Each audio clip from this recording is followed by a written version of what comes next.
कि आत्मा गर्भ में कैसे प्रवेश करती है और वहां उसका अनुभव कैसा होता है। गर्भ उपनिषद के अनुसार किसी भी जीव का नया जन्म उसके पिछले जन्मों के कर्मों से निर्धारित होता है। जब किसी आत्मा के कर्म नए शरीर का निर्माण करने योग्य बनते हैं, तब उसके लिए माता और पिता के माध्यम से एक नया जीवन मार्ग तैयार होता है। उपनिषद बताता है कि गर्भाधान के क्षण में जब माता और पिता के शरीर के तत्व एकत्र होते हैं, तभी आत्मा को उस गर्भ में प्रवेश करने का अवसर मिलता है। इस प्रवेश को सिर्फ एक भौतिक घटना नहीं, बल्कि एक अत्यंत सूक्ष्म और दिव्य प्रक्रिया माना गया है। आत्मा पहले सूक्ष्म शरीर के रूप में माता के गर्भ के आसपास आकर्षित होती है। यह आकर्षण उसके कर्मों, इच्छाओं और जीवन की प्रवृत्तियों के अनुसार होता है।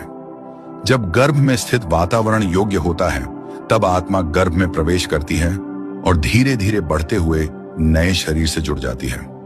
गर्भ उपनिषद यह भी बताता है कि आत्मा को गर्भ में प्रवेश करते ही सीमित स्थान, अंधकार और परिस्थितियों के कारण एक नया अनुभव शुरू होता है।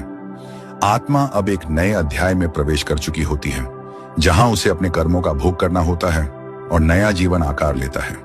यह प्रक्रिया याद दिलाती है कि हर जन्म संयोग नहीं, बल्कि एक सुव्यवस्थित और नियोजित घटना है। आत्मा का गर्भ में प्रवेश वास्तव में एक नई यात्रा की शुरुआत है।